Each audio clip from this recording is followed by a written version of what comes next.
It's time for another exciting episode of Inside Nathan's Head.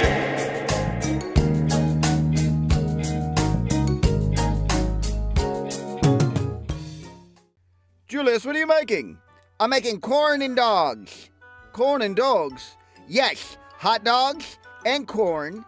And because we're going to have a picnic and we're going to have corn dogs. That's what Miss Margie said. So I'm making corn and dogs. Corn dogs are cornbread on a hot dog on a stick. Oh, so there's bread in it. Okay, so I need corn, bread, and hot dogs and sticks. Where are you going? I'm going out to the yard. I'm going to get some sticks. Look at this!